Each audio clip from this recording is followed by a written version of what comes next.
Bonjour, je suis Serge Renoir, représentant syndical du SNALC Aix-Marseille et je fais cette vidéo pour un public désigné, bien particulier, qui est concerné par le mouvement interacadémique. Et même plus précisément que ça, pour des personnels qui sont obligés de faire un mouvement interacadémique et qui donc seront soumis à la règle de l'extension. Alors justement, l'extension, voyons voir un peu ce que c'est.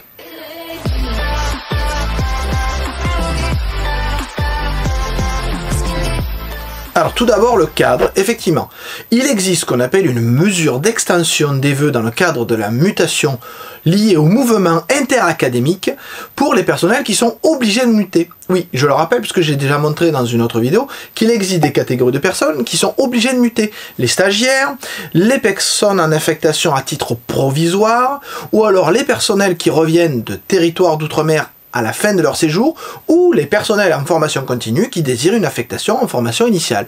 Ces quatre catégories-là sont obligés de participer à l'inter et donc ils sont obligés de faire des vœux.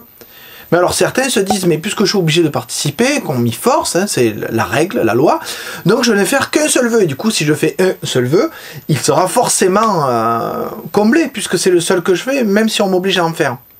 Oui, alors, non, mais ça marche pas justement, parce que dans le BO, il est prévu, regardez, voilà, que si l'intéressé n'est pas affecté suite au vœu, unique ou pas d'ailleurs, qu'il fait sur sa mutation interacadémique, eh bien simplement seront rajoutés des vœux par extension. Ah oui, c'est ça.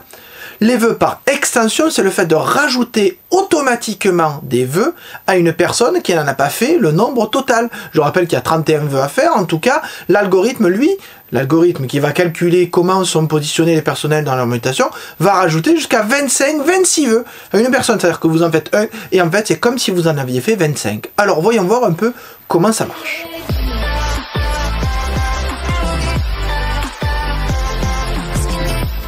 Alors au BO, il est précisé que l'extension des vœux se fait à partir du premier vœu que la personne va formuler. Donc en fait, l'algorithme va se baser uniquement sur ce premier vœu, d'où l'importance de ce premier vœu, même s'il est unique. Ensuite, dans le bulletin officiel, vous trouverez, voilà, comme ici, un tableau. Alors je n'en ai mis qu'une partie, parce que ça fait plusieurs pages de l'annexe 1 du BO concerné. Un tableau qui montre d'abord en haut l'académie numéro 1 et tous les vœux qui sont à la suite.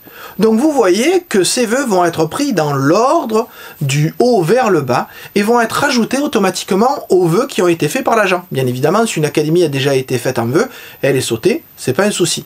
Donc prenons l'exemple d'Aix-Marseille, puisque c'est l'académie dans laquelle j'officie.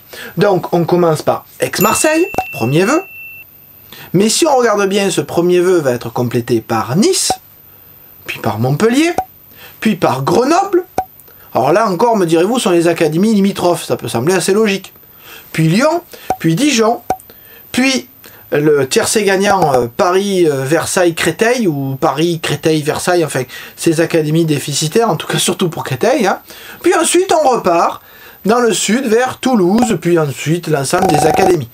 Donc vous comprenez bien que vous ne gérez pas l'ordre qui est utilisé pour ces vœux. C'est celui de l'algorithme qui est choisi. Alors s'il vous correspond, je remonte à nouveau l'ordre. S'il vous correspond, pas de souci. Par contre, s'il ne vous correspond pas, c'est à vous de faire en sorte d'émettre assez de vœux pour, entre guillemets, imposer un ordre de suggestion de vœux dans votre propre liste. Si vous ne le faites pas, c'est l'algorithme qui le fera pour vous. C'est pas grave. Enfin, c'est pas grave pour lui. Après, pour vous, c'est à voir. Alors justement, c'est à voir, essayons de voir quelle stratégie mettre en place et quel impact cela peut avoir.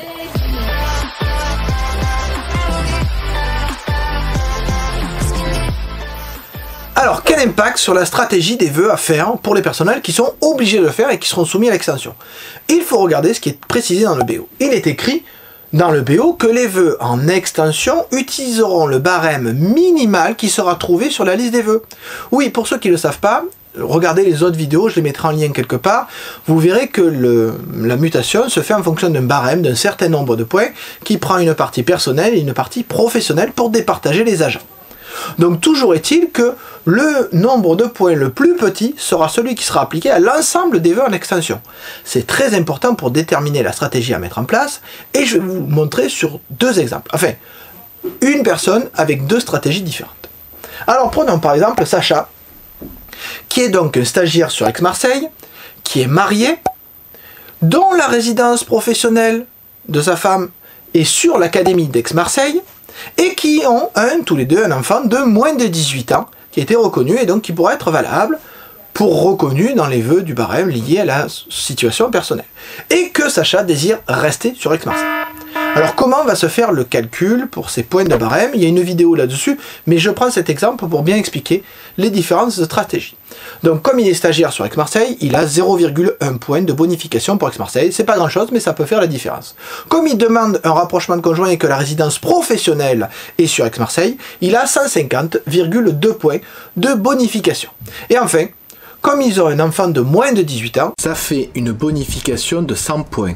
Donc ça fait un barème total de 250,3 points pour la situation personnelle.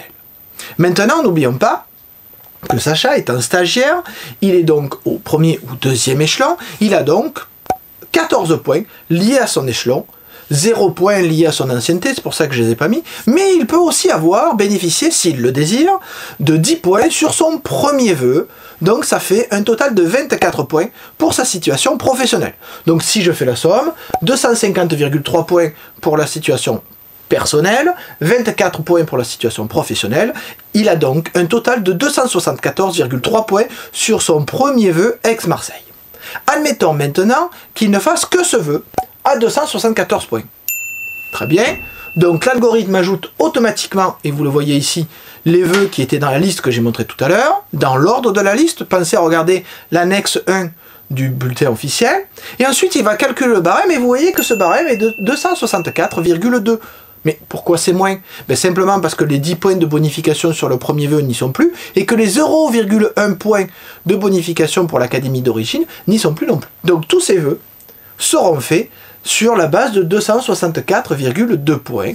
Donc si la table d'extension correspond à ce qu'il voudrait, à savoir Nice, Montpellier, Grenoble, Lyon, Dijon, et puis Créteil, bon, si ça lui correspond, ma foi, il n'y aura pas grand-chose à changer. Par contre, admettons qu'il a envie, non pas d'être sur Créteil en 6e ou 7e vœu, mais qu'en fait, il veuille éloigner un peu ce vœu, parce que vraiment, il ne le sent pas. Et puis, par exemple, il a de la famille à côté de Toulouse, donc il va faire une autre stratégie que je vous montre tout de suite.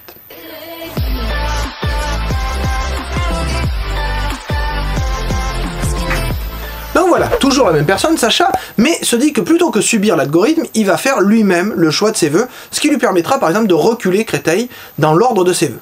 Alors, vous me direz, quelle influence? Alors justement, c'est ce que nous allons voir. Donc il fait toujours son premier vœu, Aix-Marseille, qui a toujours le même nombre de points, 274,3. Ensuite, il passe à Nice, qui est une académie limitrophe, donc comme l'académie limitrophe, il a droit aux bonifications liées à sa situation personnelle, rapprochement de conjoint et enfant de moins de 18 ans. Ensuite, il fait Montpellier, ensuite il fait Grenoble, ensuite il saisit Lyon, et là, surprise, il n'a que 14 points. 14 points, mais comment ça se fait? Ben simplement parce que Lyon n'est pas une académie limitrophe de Aix-Marseille, donc il n'a pas droit aux bonifications personnelles. Donc il tombe à ce qu'on appelle le barème sec, c'est-à-dire uniquement le barème lié à la situation professionnelle, sans la bonification de 10 points sur le premier vœu. Donc il a uniquement ses points d'échelon, donc il a uniquement 14 points. Mais alors me direz-vous pour la suite, eh bien pour les autres vœux, il a 14 points. Et vous voyez que pour l'extension, voilà tous les vœux qui sont rajoutés avec le barème, ça fait un gros changement, parce que du coup, il n'a que 14 points. Alors certes, Créteil va se retrouver beaucoup plus loin dans la liste, d'autres académies seront vues avant, mais elles seront vues uniquement avec un barème de 14 points, ce qui fait qu'il n'est pas sûr de rentrer dans l'académie, puisque ça va être en fonction du nombre de points. Donc vous voyez que le choix n'est pas simple, et c'est pour ça que je ne peux que vous conseiller d'être accompagné par un représentant syndical qui pourra connaître au mieux votre situation personnelle, et donc vous guider le plus sainement possible. C'est d'ailleurs ce que je voudrais aborder dans le dernier point de la vidéo, à savoir les raisons d'être syndiqué.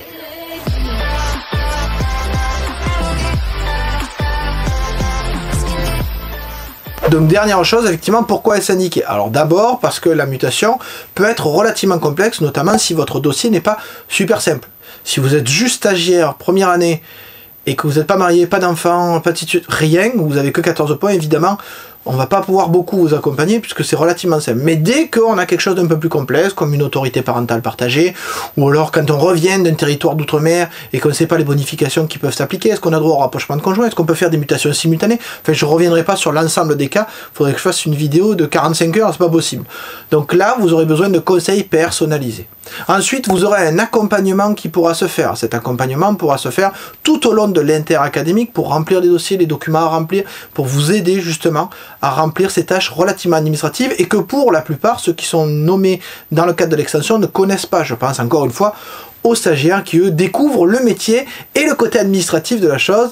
Bienvenue dans le métier en même temps. Donc, il faut tout faire en même temps et honnêtement, c'est pas super simple, notamment pendant l'intra. Et justement, dernier point, vous pourrez être aussi accompagné pendant l'intra-académique, parce qu'une fois que vous avez une académie, il faut vous nommer sur l'académie et là, ce sont pas les mêmes points, pas les mêmes barèmes, pas les mêmes règles qui peuvent s'appliquer et encore, il faut connaître l'académie. Et donc, je reviendrai sur une chose importante. Si vous choisissez un syndicat, le SNAL, que je l'espère, bien entendu, mais surtout, pensez à choisir un syndicat qui est national, c'est-à-dire que lui pourra connaître l'ensemble des académies et vous aurez des personnes de terrain qui pourront vous conseiller au mieux en connaissant le terrain. Donc sur ce, tout ce que je peux vous souhaiter, c'est une bonne mutation.